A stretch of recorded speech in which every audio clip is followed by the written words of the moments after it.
विष्णु को प्रिय होने के कारण वैशाख मास को माधव मास भी कहते हैं। पद्म और विष्णु धर्मोत्तर पुराण के अनुसार वैशाख महीने में की गई भगवान विष्णु की पूजा से कई गुना पुण्य फल मिलता है। वैशाख मास में सूर्योदय से पहले स्नान करने और जल दान करने का भी विशेष महत्व है। तो आइए सुनते हैं वैशाख मास के पवित्र महीने की कथा, एक बंदरी की कथा। कथा पसंद आए तो प्लीज लाइक, सब्सक्राइब और शेयर कीजिए। वैशाख मास की पवित्र कथा, एक बंदरी की कथा। एक राजा था, वह वैशाख माह में प्रतिदिन ब्रह्म मुहूर्त में उठकर गंगा जी में स्नान करता था।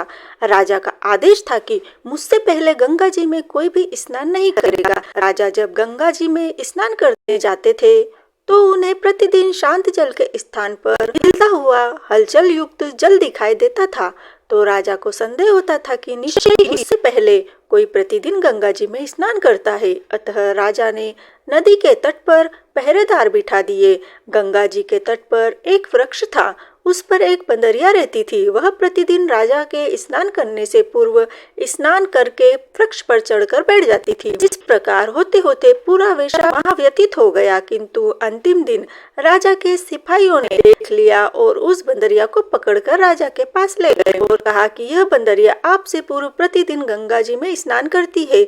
उधर राजा की प्रतिज्ञा थी कि यदि कोई भी स्त्री मुझसे पूर्व स्नान करती होगी तो मैं उससे विवाह कर लूंगा। इसलिए राजा को बंदरी के साथ विवाह करना पड़ा। वैशाख स्नान के पुण्य से बंदरी के गर्भ ठहर गया।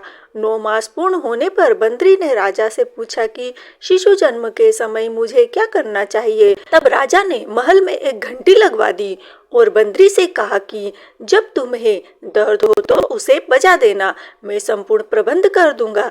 राजा की अन्य रानियां भी थी, उनकी कोई संतान नहीं थी। बंदरी को गर्भ है यह समाचार जानकर अन्य रानियां मन ही मन बंदरी से ईर्ष्या करने लगी और भावी संतान का नाश करने हेतु विभिन्न योजनाएं बनाने लगी। घंटी लगी देखकर एक रानी ने बंदरी से इसका कारण पूछा। बंदरी ने संपूर्ण वृतांत बता दिया। रानी ने बहकाया कि एक बार घंटी बजाकर तो देखो राजा आते हैं या नहीं। बंदरी ने घंटी बजाई तो राजा दौड़े दौड़े महल में आए और घंटी बजाने का कारण पूछा। इस पर बंदरी ने उत्तर दिया कि मैंने तो रानियों के कहने पर घंटी बजाई थी। तब रानियों ने राजा से कहा कि यह तो पशु और न जाने कितनी बार घंटी बजाएगी। इस प्रकार कहकर उन्होंने घंटी को हटवा दिया। कुछ दिनों बाद बंदरी ने शिशु जन्म का समय आया तो उसने अन्य रानियों से पूछा कि मैं क्या करूं। तब रानी ने कहा कि तुम आंखों पर पट्टी बांधकर सो जाओ। बंदरी के वैशाख माह के स्नान के पुण्य प्रताप के रूप में एक सुंदर पुत्र हुआ। शिशु के जन्म होते ही इसके रोने से पूर्व ही रानियों ने उसे एक टोकरी में रखकर दासी को दे दिया और आदेश दिया कि इसे नदी में बहाकर आओ और उस शिशु के स्थान पर एक पत्थर रख दिया। राजा को भी कहलवा दिया कि बंदरी ने एक पत्थर को जन्म दिया है। राजा ने सुना तो उन्होंने भी संतोष कर लिया कि जब दूसरी रानियों के संतान नहीं है तो यह तो बंदरी है, इसके क्या संतान होगी। उधर दासी ने उस सुंदर शिशु को नदी में न बहाकर कुम्हार के खंदड़ में रख दिया। दूसरे दिन कुम्हारिन खंदड़ में आए तो वहाँ एक सुंदर शिशु को रोते हुए देखा। कुम्हारिन भी निसंतान थे। उन्होंने उस शिशु को अपने लिए भेजी गई भगवान की भेंट माना और बड़े प्रेम से शिशु का पालन पोषण करने लगे। कुछ बड़ा होने पर बालक को यह ज्ञात हुआ कि वह रानी बंदरी का पुत्र है। इसको रानियों ने मरवाना चाहा था। एक दिन वह बालक कुम्हार के बनाए हुए मिट्टी के हाथी घोड़े लेकर पनघट पर जा बैठा और दासियों को देखकर कहने लगा कि आओ रे मेरे मिट्टी के हाथी घोड़े पानी पियो। जब दासियों ने यह बात सुनी तो वह हंसने लगी और बोली, अरे मूर्ख, कभी मिट्टी के हाथी घोड़े भी पानी पीते हैं क्या।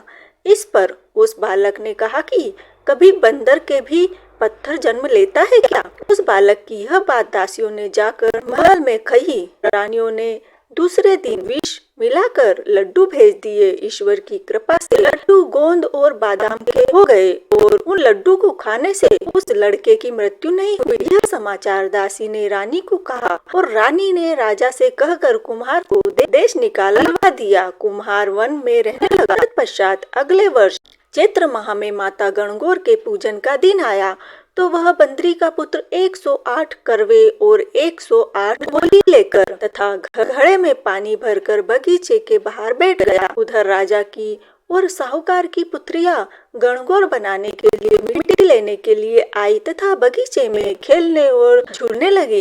इस कारण कुछ समय बाद उन्हें प्यास लगी। तब उन्होंने उस बंदरी के पुत्र से जल पिलाने के लिए कहा तो उस बालक ने उत्तर दिया कि मेरे पास एक गोली है, उसे खाते जाओ और मेरी चारों ओर फेरे लगाती जाओ, तब मैं तुम्हें जल पिलाऊंगा। इस पर पहले तो कन्याओं ने मना कर दिया, किंतु प्यास तीव्र होने के कारण मान गई। इस प्रकार गोली खाने और उस युवक के साथ फेरे लेने से वह गर्भवती हो गई। बाद में जब उनके माता पिता को यह ज्ञात हुआ तो वह सभी कुम्हार के पास आए और संपूर्ण वृतांत सुनाया तथा कहा कि तेरे पुत्र ने हमारी कन्याओं से विवाह किया है, अब तुम्हें इन्हें अपने पास रखना होगा। तब कुमार ने निर्धन होने के कारण असमर्थता व्यक्त की। दो कन्याओं के माता पिता ने बहुत सारा धन देकर अपनी कन्याओं को कुमार के घर विदा किया और कुमार के घर 108 बहुएं आ गई और कालांतर में उनके 108 ही पोते हो गए।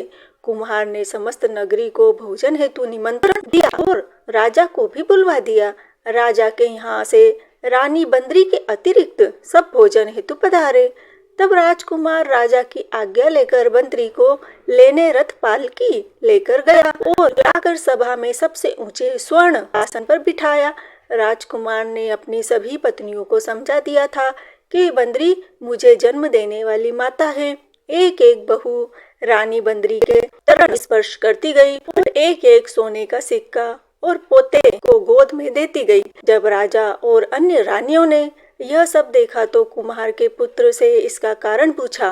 रानियों को तो संदेह होने लगा कि यह अवश्य ही बंदरी का पुत्र है, इसलिए रानियां और रूठ कर राजा से कहने लगी कि कुम्हार के पुत्र ने हमारा अपमान किया है और बंदरी का सम्मान किया है, अतः हम लौट कर जा रहे हैं। इधर राजा को पुत्र के जन्म का संपूर्ण रहस्य ज्ञात हो गया था, इसलिए उन्होंने रानियों को देश निकाला दिया और अपनी सभी पुत्र वधू तथा पुत्रों को लेकर महल में आया और राजकुमार का राज तिलक हुआ। कुम्हार कुम्हारिन को राजकुमार ने महल में रहने के लिए निवेदन किया, किंतु वह नहीं माने। तब राजा ने उन्हें ढेर सारा धन दिया। वैशाख स्नान का इतना बड़ा महत्व है तो सबको वैशाख स्नान करना चाहिए। बंदरी ने वैशाख स्नान किया था तो उसे राजा का राज्य, पुत्र, बहुएं आदि प्राप्त हुई है। ईश्वर जैसे बंदरी को पुण्य मिला, इस प्रकार हमें भी पुण्य देना। जय श्री कृष्ण। राधे राधे।